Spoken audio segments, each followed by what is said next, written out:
Bonjour à toutes et à tous et bienvenue dans notre programme de Point de vue, notre programme hebdomadaire où nous analysons les affaires courantes et les affaires marquantes de notre pays, l'Éthiopie, du continent africain et aussi du monde entier. Et cette semaine, nous nous penchons sur deux thématiques captivantes et attirantes qui est à la croisée de la culture, du tourisme et de la diplomatie. Le premier thème, c'est la célébration de la fête de Tumkat et son importance au niveau national. Et le deuxième thème, c'est la célébration de la 90e anniversaire de l'armée de l'air éthiopienne. D'abord, Tumkat, l'épiphanie éthiopienne qui est célébrée notamment par l'Église orthodoxe éthiopienne, n'est pas seulement une célébration religieuse en centrale, mais aussi un événement culturel, comme vous le savez, d'envergure qui attire l'attention du monde entier, où les touristes venant du monde entier vont assister à cette célébration.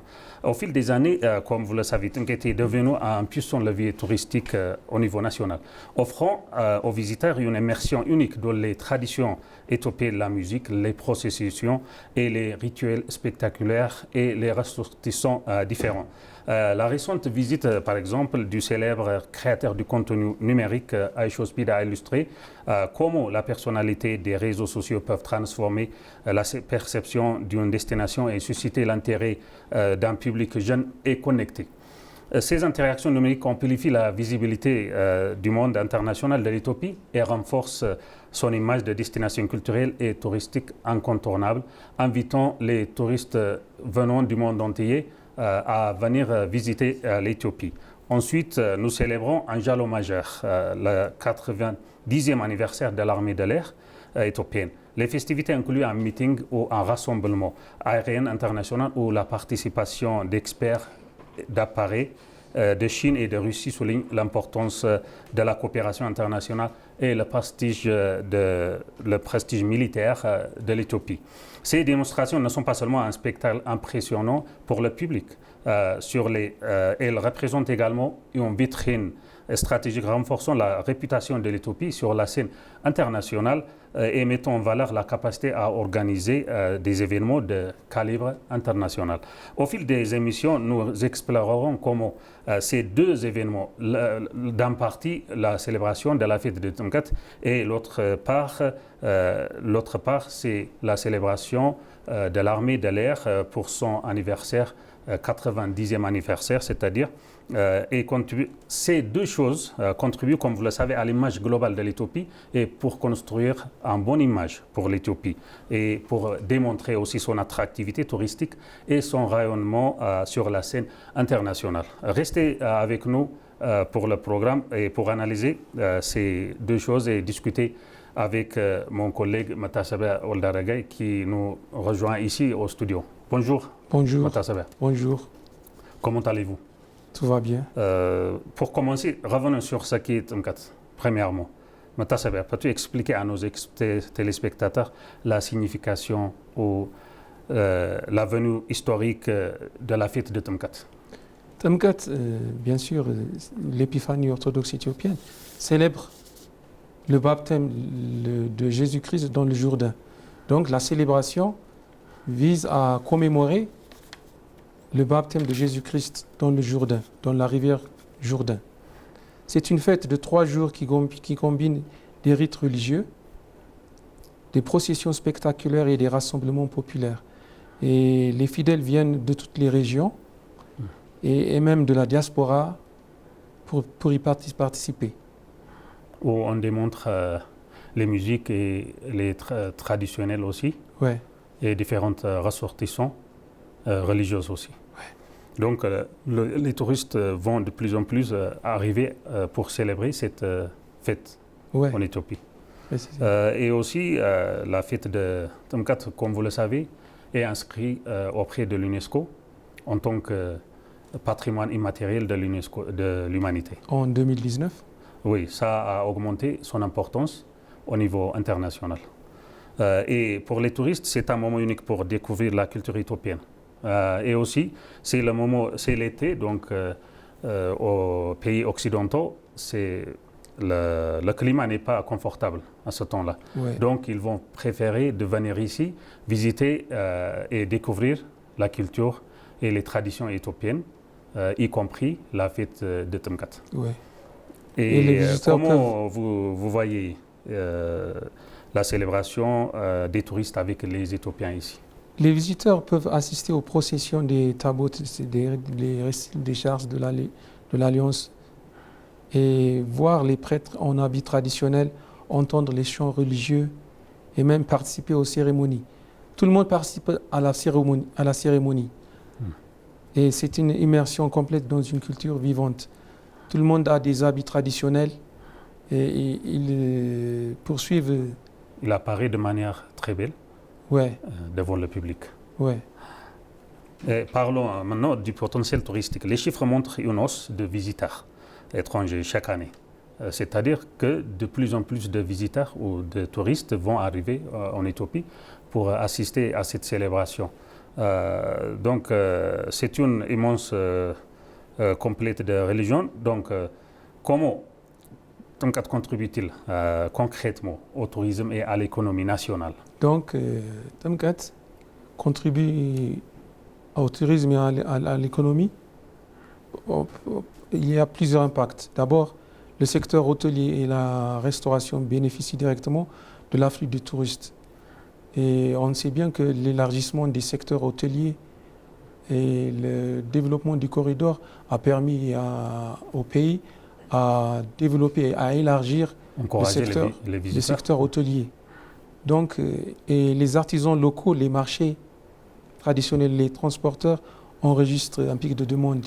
Il y a une grande demande de la part des touristes et des célébrants.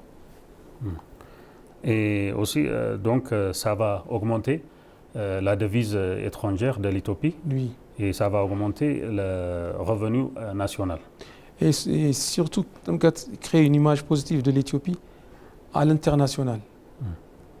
Les reportages, les vidéos et les contenus numériques montrent un pays sûr et culturellement riche, ce qui attire davantage les voyageurs. Mais donc, à travers Temkat, on promeut la richesse touristique culturelle de l'Éthiopie. Non seulement la culture éthiopienne. Ouais. La culture éthiopienne et la tradition vis-à-vis le tourisme. Pour générer des devises étrangères aussi. Oui. Okay. C'est là que l'influence des réseaux sociaux entre en jeu, comme vous l'avez dit.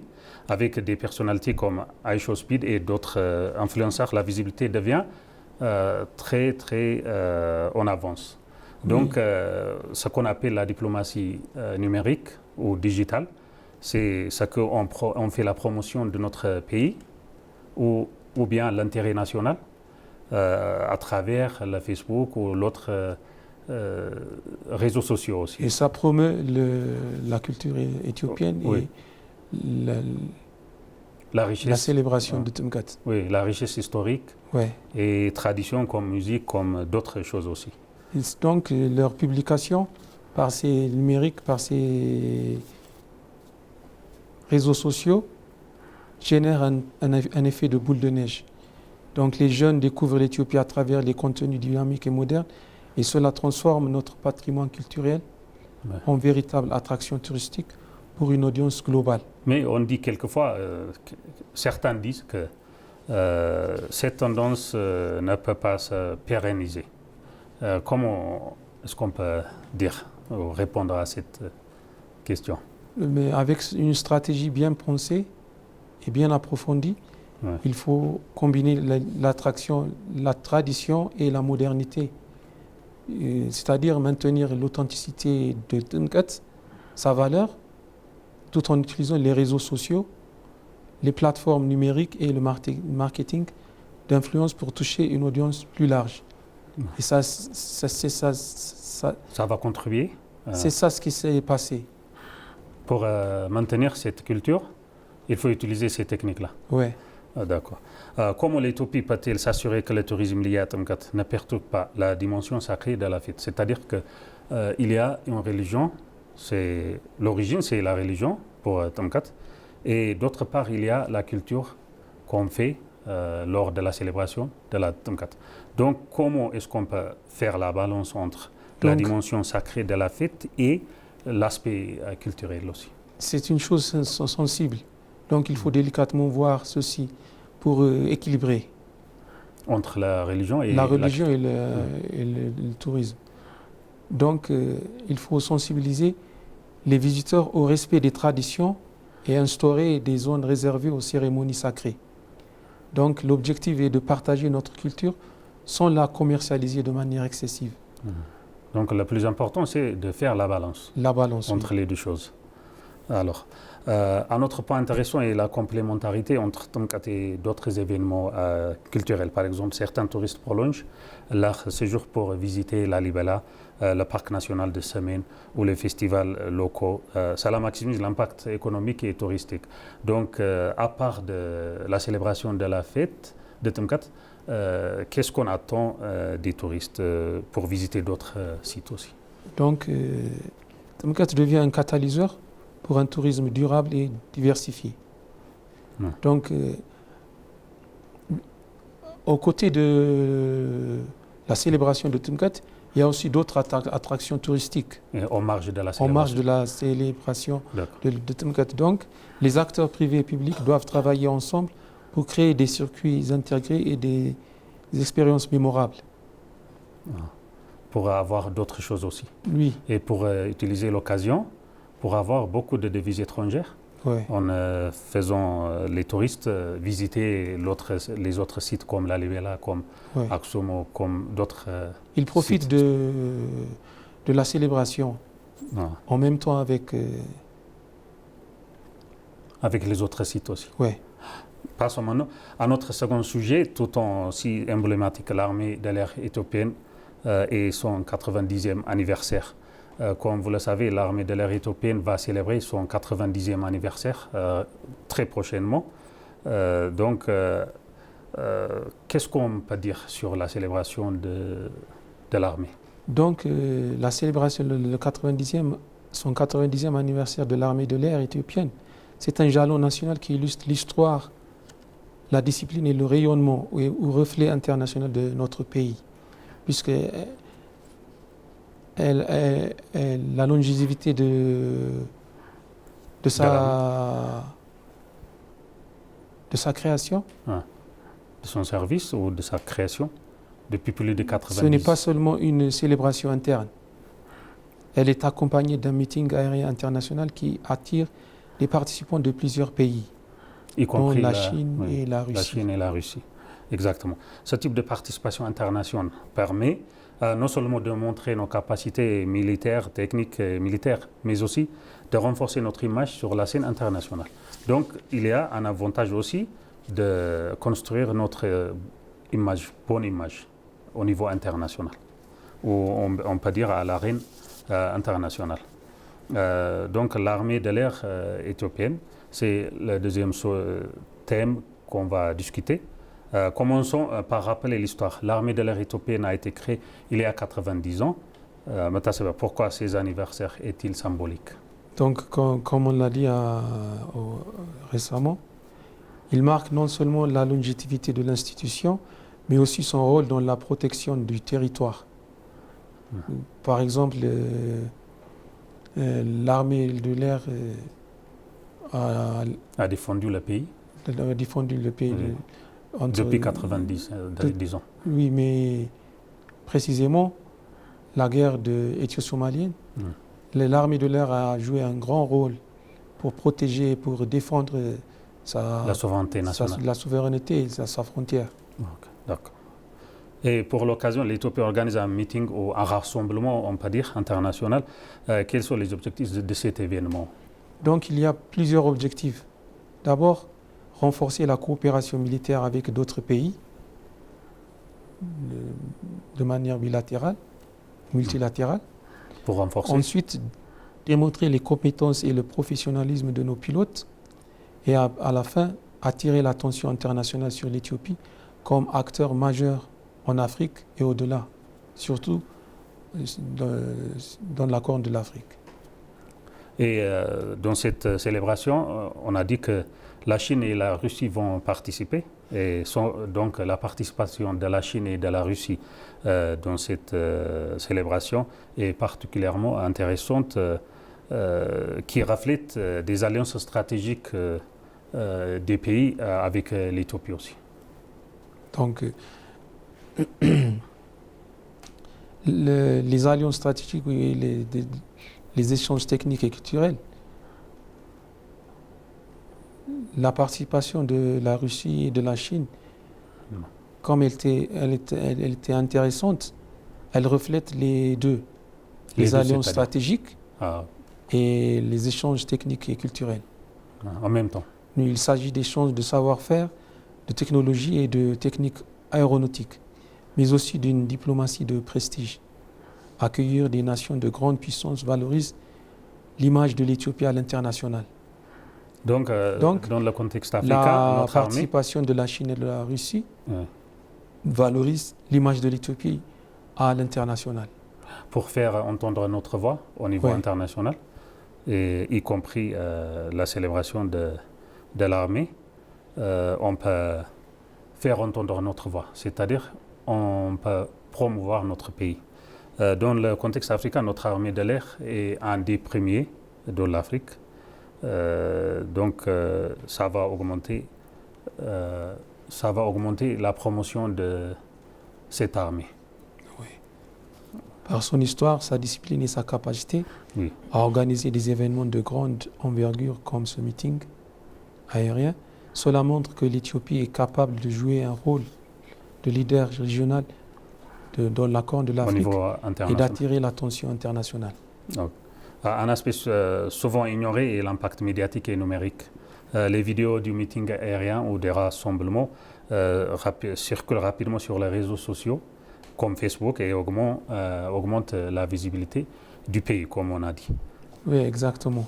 À l'image de Temkat pour le tourisme, ces événements militaires deviennent également des instruments de soft power, la manière dont ils puissance douce, c'est-à-dire.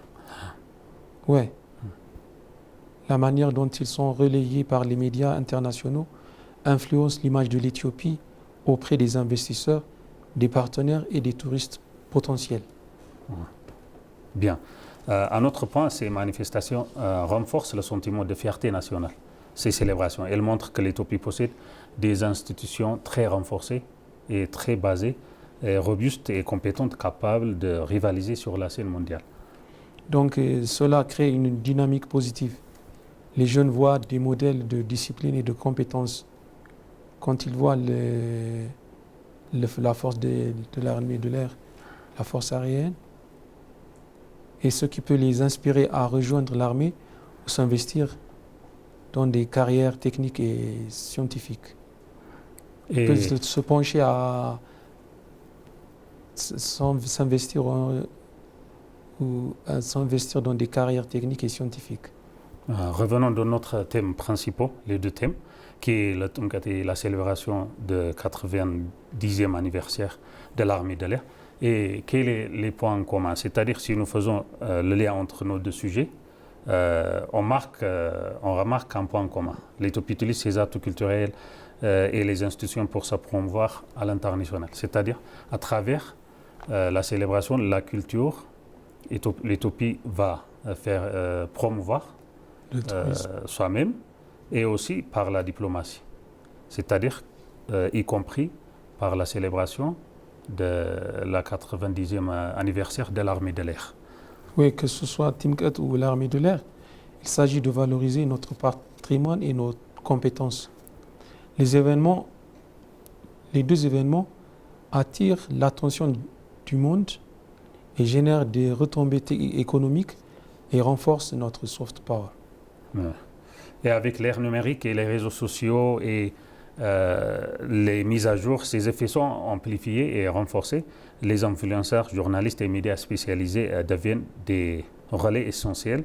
Donc il faut utiliser ces plateformes pour renforcer notre visibilité au monde entier.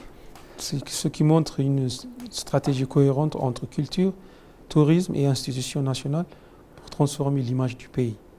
Donc l'Éthiopie est un exemple en Afrique de la manière dont la tradition et la modernité peuvent se compléter. Alors, que retenir pour nos téléspectateurs sur ce qu'on a dit déjà, donc, sur les deux thèmes principaux qu'on a discutés? Tumkat n'est pas seulement une fête religieuse, c'est un moteur touristique et culturel. C'est au-delà de la fête au-delà d'une fête religieuse. La religion la principale, c'est l'origine, c'est la religion, mais il y a aussi des valeurs culturelles. Les autres groupes aussi participent à la célébration, puisque c'est un moteur touristique et culturel. Et deuxièmement, les réseaux sociaux et les personnalités numériques jouent un rôle clé dans la promotion de l'Éthiopie. Ouais. Et l'armée de l'air est... Quand on revient à l'armée, c'est le deuxième l'armée de l'air illustre le rayonnement ou le reflet international du pays, la discipline et la coopération stratégique. Donc les événements internationaux, qu'ils soient culturels ou militaires, renforcent la fierté nationale et l'image du pays. Donc on peut retenir on peut dire que au-delà de la fête religieuse, le Tumkat a beaucoup d'importance, y compris l'importance culturelle, l'importance économique et d'autres importances aussi. Alors que nous arrivons à la fin de ce numéro de Point de vue hebdomadaire, il est clair que l'Éthiopie brille à la fois sa richesse culturelle et sa puissance institutionnelle et diplomatique. Tumkat, au-delà de célébrations religieuses profondément enracinées, se révèle aujourd'hui comme véritable levier historique et économique, capable de séduire les visiteurs internationaux et de captiver l'attention du monde entier grâce à l'influence des réseaux sociaux et de personnalités comme iShowSpeed. Cette visibilité numérique contribue à renforcer l'image de marque de l'Éthiopie à l'échelle mondiale. Parallèlement, le deuxième thème, 90e anniversaire de l'armée de l'air éthiopienne et le meeting ou le rassemblement aérien international témoignent aussi l'importance du rayonnement de visibilité diplomatique et stratégique du pays. La participation de partenaires internationaux, y compris la Russie et la Chine, souligne l'ouverture globale de la portée de l'Éthiopie. Ainsi, culture et modernité se rejoignent pour protéger l'Éthiopie sur la scène mondiale, entrée, tradition et ambition, et pour réaliser l'intérêt national aussi. C'est sur ces mots que nous clôturons cette édition de Point de vue aujourd'hui.